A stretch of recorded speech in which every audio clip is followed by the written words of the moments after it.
3+ ranks తో civils 2025 లో analogue IAS ప్రభంజనం. మీరే నెక్స్ట్ ర్యాంకర్ కావచ్చు. Call now 9247573271. మిమ్మల్ని ఏదో ఒక లోకంలో కూర్చోబెట్టి ఇంటర్వ్యూ చేద్దాం అనుకున్నాము. సో ప్రెసెంట్ ఈ లోకానికి ఏదైనా ఒక పేరు పెట్టేద్దామా? విశ్వంబర లోకం మీ ఇష్టం, అది మీకు ఎలా లోకం, అది సుమన్ లోకం ఉంటే బెటర్.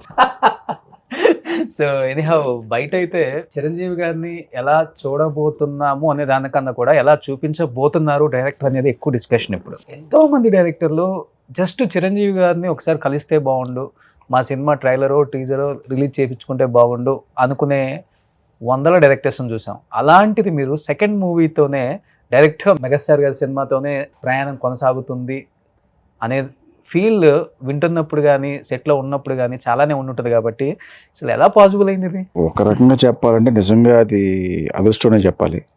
ఎందుకంటే సెకండ్ ఫిల్మ్కి నాకు చిరంజీవి గారు లాంటి ఒక పెద్ద మెగాస్టార్, ఓకే, అంటే ఆయన్ని చూసి పెరిగి ఆయన సినిమాలు చూసి మనం తిరిగి ఆయన సినిమాలు చూసి కొట్టుకుని ఆయన సినిమాలు పాటలు కానీ చూసి అలాంటి ఒక మెగాస్టార్ అదేంటంటే ఒక డ్రీమ్. అది సెకండ్ ఫిల్మ్కే నాకు రావడం అనేది చాలా హ్యాపీ నాకు. అండ్ క్లౌడ్ 9 అంటారు కదా, క్లౌడ్ 10 క్లౌడ్ 18 ఏదైనా అనుకోవచ్చు. ఓకే, సో ఎక్కడ కొంచెం కూడా నెర్వస్నెస్ లేదు, ఫుల్ కాన్ఫిడెన్స్గా ఉన్నారు కథ మీద కానీ సినిమా మీద కానీ. నాకు సినిమా మీద క్లారిటీ ఉంది, 100% కాన్ఫిడెంట్గా ఉన్నాను. సో నేను మిగతా వర్క్స్ చేసుకునే పనిలో ఉండడం తప్ప అంతవరకే. చాలా తక్కువ మాట్లాడతారా వశిష్ఠ గారు? కథలు రాయటంలో సినిమాలు తీయటంలోనేమో దిట్ట, బయటకు వచ్చి తక్కువ ఏం కాదు, మామూలు జనరల్గా మాట్లాడతాను, బట్ కొంచెం రేర్ అంతే. చిరంజీవి గారిని కలిసినప్పుడు కూడా ఇంతేనా ఉంది? ఫస్ట్ అసలు ఇది కూడా లేదు, సైలెంట్. ఆయన వచ్చి ప్లే బటన్ నొక్కారా? ఈ సౌండ్ నాకు ఇక్కడ వినిపించేది. అవునా? నా సౌండ్ నాకు వినిపించేది, dub dub dub dub. Okay, అంటే ఒక సడన్ గా చిరంజీవి గారి దగ్గరికి వెళ్ళి కూర్చొని కథ చెప్తున్నాను. చిరంజీవి గారిని దూరం నుంచి చూడడం వేరు, అవును, లేకపోతే చిరంజీవి గారి సినిమాలో చిరంజీవి గారిని చూడడం వేరు, ఫంక్షన్లో ఎక్కడ ఆయన దూరం నుంచి చూడడం ఇవన్నీ వేరు, కలవడం ఇవన్నీ. బట్ కథ చెప్పడానికి వెళ్ళినప్పుడు ఒక డైరెక్టర్గా నేను చిరంజీవి గారి కథ చెప్తున్నాను అన్న ఫీలింగ్ ఉండదు చూసారా. ఓకే, ఒక విపరీతమైన ఆనందం, అందులో భయం ఉంటుంది, మళ్ళీ ఒక టెన్షన్ ఇవన్నీ స్టార్ట్ అవుతాయి. ఓకే, ఎలాగన్నా ఓకే అవ్వాలి, బాగా నచ్చాలి కదా ఎలాగన్నా అని చెప్పి. కాళ్ళు వంకాయా ఫస్ట్, చేతులు వంకాయా? మొత్తం అన్నీ వణికితాయి, హార్ట్ గట్టిగా ఉడికింది, కాళ్ళు చేతులు ఏముంది.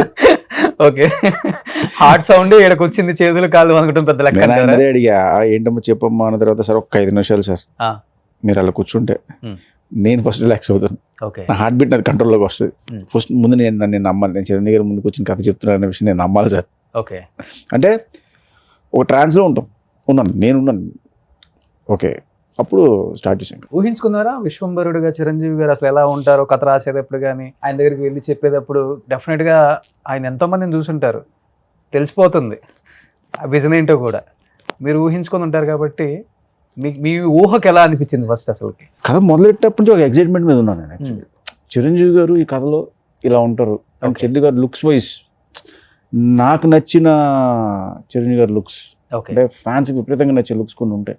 ఆయన గరాణమ్మ లుక్ అవ్వచ్చు, గ్యాంగ్ లీడర్ లుక్ అవ్వచ్చు, ఇవి జయదేవి తెలుగు సుందరి. సో ఆ లుక్ని మళ్ళీ ఎందుకు తేకూడదు అంతవరకే. కానీ ఆల్మోస్ట్ ఆయన అన్ని జోనర్స్ టచ్ చేశారు కదా. అవును, ఇది అదేనేం లేదు, మొత్తం టచ్ చేశారు. డైరెక్టర్ ఏమన్నా ఇంకొక జోనర్, ఆయన చేసిన జోనర్ డిఫరెంట్గా రాయగలిగితే చేయగలరు ఆయనతో, చెప్పాలంటే వాస్తవంగా అదే వాస్తవం కూడా.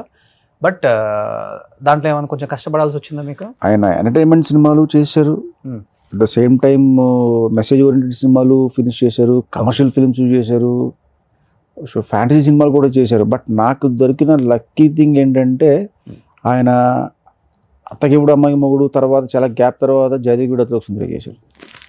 దాని తర్వాత బాగా గ్యాప్ తీసిన అంజీ వచ్చింది, దాని తర్వాత మళ్ళీ గ్యాప్ వచ్చింది. సో ఈ గ్యాప్ ఫిల్లింగ్ ఛాన్స్ నాకు ఇక్కడ దొరికింది అన్నమాట మళ్ళీ. ఓకే, సో ఫ్యాంటసీ చేద్దామని చెప్పి అప్పుడు నేను, అంటే నాకు ఈజీ అయింది ఆయన దాంట్లోకి తేవడం. అండ్ ఫ్యాంటసీ సినిమా అనేసరికి ఏంటంటే జయదేవి సుందరి అనే సినిమాని మనందరూ చూసి ఎక్కువ ఎంజాయ్ చేసాం, బాగా కనెక్ట్ అయిపోయిన సినిమా. సో అలాంటి ఒక ఫ్యాంటసీ జోన్లో చిరంజీవి గారిని చూస్తే ఎలా ఉంటుంది అన్న స్ట్రాంగ్ ఫీలింగ్. ఓకే, అండ్ నాకు ఇది ఇప్పటి నుంచి కాదు, నేను నా బింబిసారా సినిమా టైంలో ఇంటర్వ్యూస్లో కూడా చాలామంది క్వశ్చన్ చేశారు నన్ను, చిరంజీవి గారితో అవకాశం వస్తే ఎలాంటి సినిమా చేస్తారు అంటే నేను స్ట్రైట్ జయదేవి అతిలోక సుందరని సినిమా చేస్తాను అనేవాడు. సో నాకు ఫస్ట్ నుంచి ఉంది ఆయన నేను అలా చూడాలి, ఒక ఫ్యాంటసీ వరల్డ్లో చిరంజీవి గారిని చూడాలి. ఎందుకంటే ఆయన అన్నీ చేశారు, ఆల్ కమర్షియల్ ఎలిమెంట్ ఫిల్మ్స్ చేశారు, రుద్రవేణి ఇలాంటి సినిమాలు చేశారు. సో బట్ ఈ జోనర్లో ఏంటి, ఓకే. వాట్ ఇఫ్ జదిగూడ సుందర్లో అమ్మాయి అక్కడి నుంచి ఇక్కడికి వస్తే ఒక లైన్లో, అండ్ ఈయన అత్తకి కూడా అమ్మాయికి మూడులో ఈయన అక్కడికి వెళ్ళారు. సో మళ్ళీ ఒకసారి ఒక కొత్త ప్రపంచానికి వెళ్తే ఓకే, అక్కడ ఈయన స్టైల్ ఆఫ్ వర్క్ ఉంటే ఎలా ఉంటుంది అనే ఐడియాతో ఇది స్టార్ట్ అయ్యింది. మీరు అన్నట్లుగానే ఇప్పటి వరకు చాలా మంది సోషియో ఫ్యాంటసీ తీసినా కానీ అన్ని లోకాలు చూపించారు చాలా వరకు. అవును. కానీ ఇప్పుడు విశ్వాంబరాలో మీరు చూపించబోయే లోకం ఇంతవరకు ఎవరు చూపించలేదు చెప్పాలంటే వాస్తవంగా. అవును, సత్యలోకం అదేనా? సత్యలోకం నేను మెన్షన్ చేయట్లేదు. ఇప్పుడు సత్యలోకం మీరు చూసారా? చూడలేదు. మిగతా లోకాలు మీరు ఏమైనా చూసారా? సినిమాల్లో చూపిస్తే చూడటం, మిగతావి. సో మనం విన్నాము, మనం చదివాము, ఎవరైనా చెప్తున్నాం, లేకపోతే మన పురాణాల్లో ఉన్నాం, మనకు 14 లోకాలు ఉన్నాయి.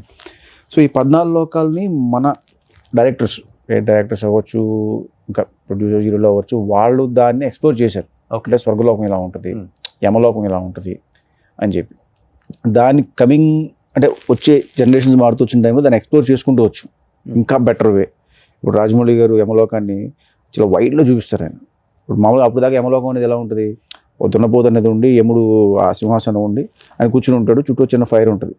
దాని యమదొంగలో టోటల్గా మార్చారు ఆయన. హ్యూజ్ సెట్ వేసి సూర్యదేవుడు విగ్రహం పెట్టి దాని నుంచి అంటే ఒక కొత్త లోకం క్రియేట్ చేశాడు ఆయన. యమలోకంలో ఒక కొత్త సెటప్.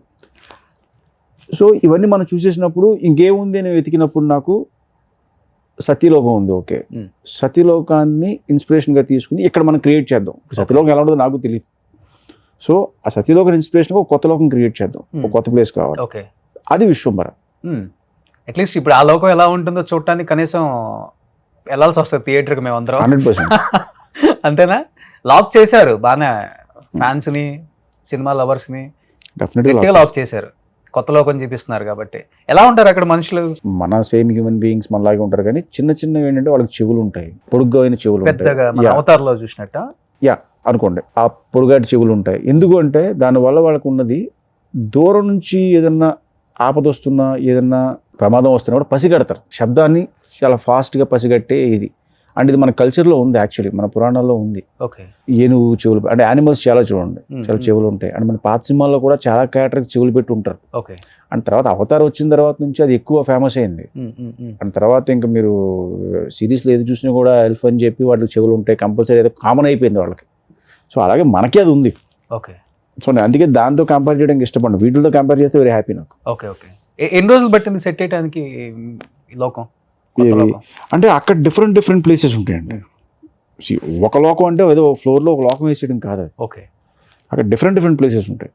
సో ఒక్కొక్క దానికి ఒక్కొక్క సెటప్. ఒక దానికి 3 months పట్టింది, ఒక దానికి 4 months పట్టింది, ఒక 2 months పట్టింది. ఓకే, అలా కంప్లీట్ VFX 60% 50% మనం బేస్ సెట్ చేసుకుని, మన ఇంట్రాక్షన్ వరకు బేస్ సెట్ చేసుకుని దానిపై నుంచి VFX క్రియేట్. సుమన్ టీవీలో మీ పర్సనల్ అండ్ బిజినెస్ ప్రమోషన్స్ కోసం కింది నెంబర్కి కాంటాక్ట్ చేయండి.